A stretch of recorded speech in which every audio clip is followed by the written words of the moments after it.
kviečiam ketvirtąjį prezidentą. Aš jau kalbėjau, bet dar kartą kaip prezidentas Artūras Deltuva.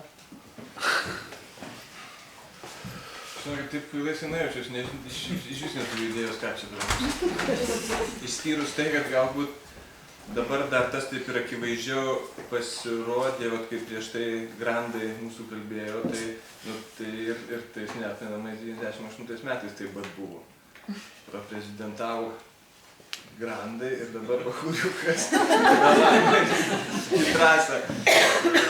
Man atrodo, Kryptelis ten buvo, kažkokia buvo vakarienė ir ten jis labai nustebęs žiūrėjo mane, tai sakė, čia man po Rimo ir Leno, jis aišku labai draugiškai. Tai va, tai tas man taip kažkaip labai pasidarė, aišku, kad teko kitos jau kartos. Tai vienas iš tų studenčiokų ten po Maskvą lakiojančių po tą viešbutį, tai mūsų karta buvo, tai mes ten lakiojom įsižioję ir sakėme, kur važiuosim namo, tai jau čia reikia ką nors daryti. Ir Kočiūnas per kažkurią pertrauką sakė, tai asociacijoje, kur tai jau gali daryti. Tai tas galbūt ir labai akivaizdu, kad mes atėjom į sukurtą erdvę. Ateinėjo laužas kūrenas, kažkokia erdvė sukurta, tiesiog tik įeik ir dalyvauti. Tai gal tik nebuvo tuo metu tas taip suvokta ir nebuvo gal už tai padėkota, nes tuo metu tai jautiesi, tas ten iki kuklumo toliai gražu, ten jautiesi šaunuolis ir gali visam pasauliui perversti ant kojų, aukštyn galvą, aukštyn kojų.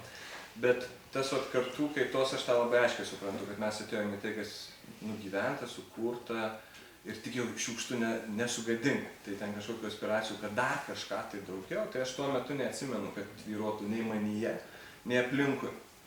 Bet ta atsakomybė, kad bent jau nesu reikalo. Tai va, o apie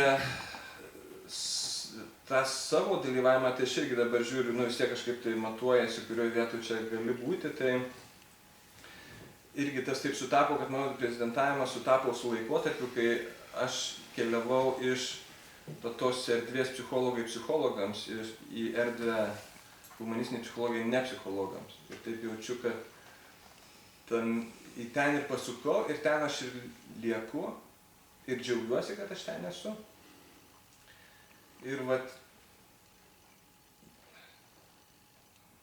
yra daug erdvės tam lauke dirbti. Tikrai yra daug erdvės tam lauke dirbti. Ir yra daug dėkingų žmonių, kurie atpažįsta tos principus, pritaiko savo konsultaciniam darbe, pedagoginiam, edukaciniam lauke.